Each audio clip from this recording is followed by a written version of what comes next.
मित्रों नमस्कार। चमत्कारों की दुनिया में मैं बालकृष्ण त्रिपाठी एक बार फिर आप लोगों का स्वागत करता हूं, अभिनंदन करता हूं, वंदन करता हूं। मित्रों आज के इस वीडियो में हम जो है वह श्रीमद् भगवद गीता के अध्याय 2 के श्लोक नंबर 52 और 53 के बारे में कुछ हम लोग जानने का मित्रों प्रयास करेंगे। पहले हम लोग श्लोक को जानेंगे, उसके बाद उसके अर्थ को जानेंगे और उसके बाद भौतिक जीवन में हमारे क्या उसका उपयोग हो सकता है यह जानने का प्रयास करेंगे। मित्रों उसके पहले हम अपने विषय पर जाएं। आप लोगों का 10 सेकंड समय मैं अपने लिए लेना चाहूँगा। अभी तक आप लोग यदि हमारे चैनल को सब्सक्राइब नहीं किए हैं मित्रों तो चैनल को सब्सक्राइब करिए, बेल आइकन को ऑन कर लीजिए ताकि नोटिफिकेशन आपके पास पहुँचती रहें और शेयर करिए, कमेंट करिए। वीडियो यदि आप लोगों को अच्छी लगती हैं तो शेयर जरूर करिए मित्रों। अब हम अपने विषय पर मित्रों आते हैं। हमारा जो पहला श्लोक है 52 वो क्या है हम लोग देखते हैं।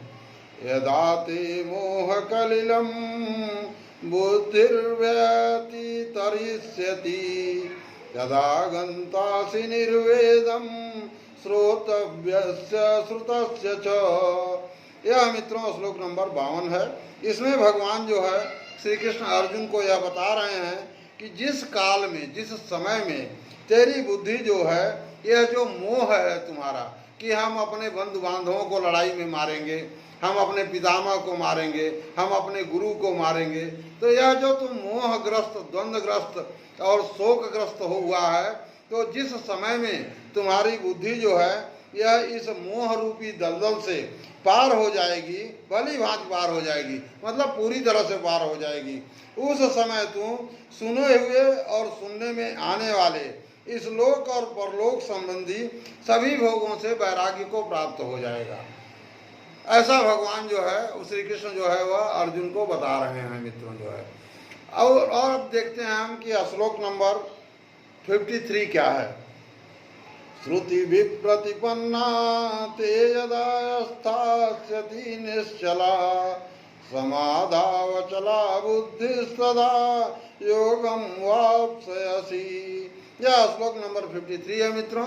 इसका अर्थ कुछ इस प्रकार से है कि श्रुति विप्रतिपन्ना मतलब भांति भांति के वचनों को सुनने से, तरह तरह की बातों को सुनने से जो तुम्हारी बुद्धि विचलित हो गई है वह जब परमात्मा में अचल स्थिर ठहर जाएगी तो तब तू जो है योग को प्राप्त हो जाएगा, अर्थात तेरा परमात्मा से नित्य का संयोग हो जाएगा। ऐसा भगवान जो है बता रहे हैं मित्रों।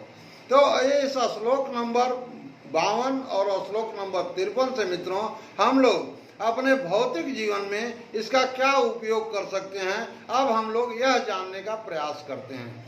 इसके पहले के श्लोक में भगवान ने यह बताया है कि तुम्हें कर्म को कैसे करना है, मतलब योग में स्थित हो करके तो तुम्हें कर्म करना है। योग में स्थित मतलब योगस्थ कुरु कर्माणि। भगवान ने इसके पहले के श्लोक में यह बताया कि कर्मों को तुम योग में स्थित होकर के करो। फिर भगवान ने ये भी बताया कि योग में स्थित होने के क्या गुण हो सकते हैं।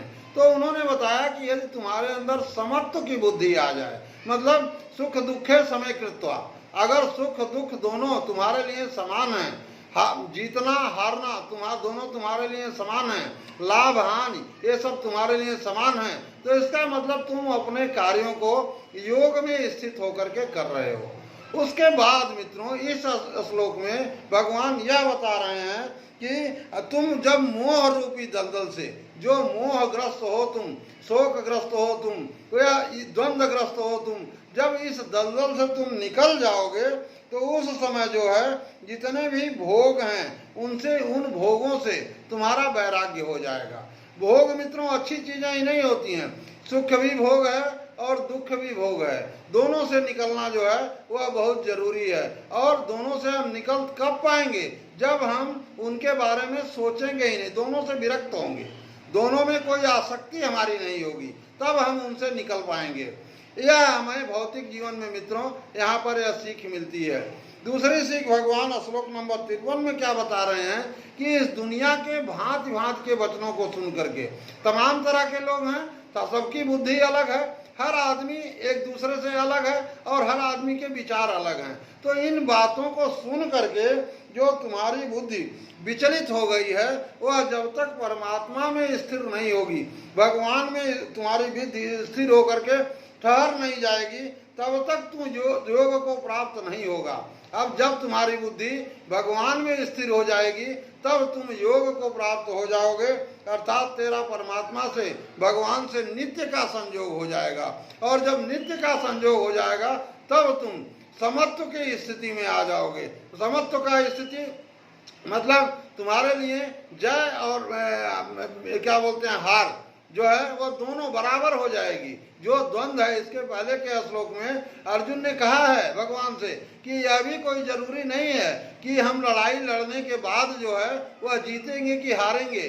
तो मतलब वो द्वंद्व में भी फंसा हुआ है, मोह में भी फंसा हुआ है, शोक में भी फंसा हुआ है। और इन तीनों चीजों से निकलने का उपाय जो है भगवान श्री कृष्ण जो है वो अर्जुन को बता रहे हैं। और मित्रों, हमारा पूरी मानव जाति का प्रतिनिधित्व जो है श्रीमद् भगवत गीता में जो है वह अर्जुन कर रहे हैं। मतलब अर्जुन नरोत्तम हैं, नर हैं, और श्री कृष्ण भगवान जो है वह साक्षात नारायण हैं। तो इन जीवन की विकट परिस्थितियां जो मोहग्रस्त हैं, द्वंद्व है और शोक है, इन विकट परिस्थितियों से निकलने का उपाय जो भगवान श्री कृष्ण जो है अर्जुन को बता रहे हैं मित्रों, वह हम लोगों के लिए भी पूरी तरह से लागू होता है।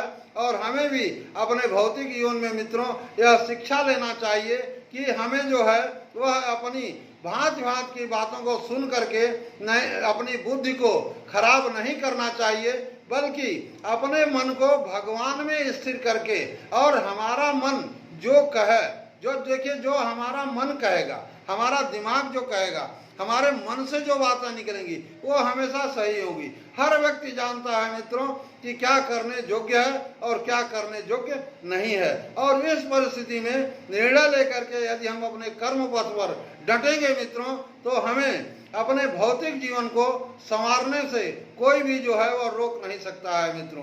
तो यह हम लोगों ने अपने भौतिक जीवन में उपयोग इन दो श्लोकों से 52 और 53 से मित्रों सीखा आज के इस वीडियो में।